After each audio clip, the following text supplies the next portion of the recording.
মাদ্রাসাগুলোতে ভয়াবহ আকার ধারণ করেছে বলাৎকারের ঘটনা। শিক্ষকদের ঘৃণ্য মানসিকতার শিকার হচ্ছেন অসহায় শিশুরা। ভুক্তভোগীরা জানান, কর্তৃপক্ষের কাছে অভিযোগ দিয়েও প্রতিকার মেলে না এসব ঘটনায়। শিক্ষাবিদরা বলছেন যে অসাধু শিক্ষকদের অপকর্ম রোধে এগিয়ে আসতে হবে সচেতন শিক্ষকদেরই। শিক্ষা প্রতিষ্ঠানে যৌন হয়রানি নিয়ে সুফিয়ান ফারাবীর ধারাবাহিকের আজ দেখুন দ্বিতীয় পর্ব। ক্যামেরায় ছিলেন Ruhul Amin. Walton air conditioner exchange অফারে স্প্লিট এসিতে 23,000 টাকা পর্যন্ত নিশ্চিত ছাড়।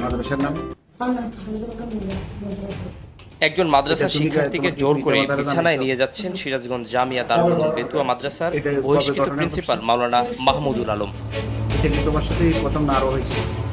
দীর্ঘদিন অত্যাচারের শিকার হয়ে মুঠোফোনে ভিডিও ধারণ করে নির্যাতিত শিক্ষার্থী, পরে তা বিভিন্নভাবে ছড়িয়ে পড়ে। অত্যন্ত আপত্তিকর হওয়ায় 17 মিনিট দৈর্ঘ্য এই ভিডিওটি দেখানো যাচ্ছে না।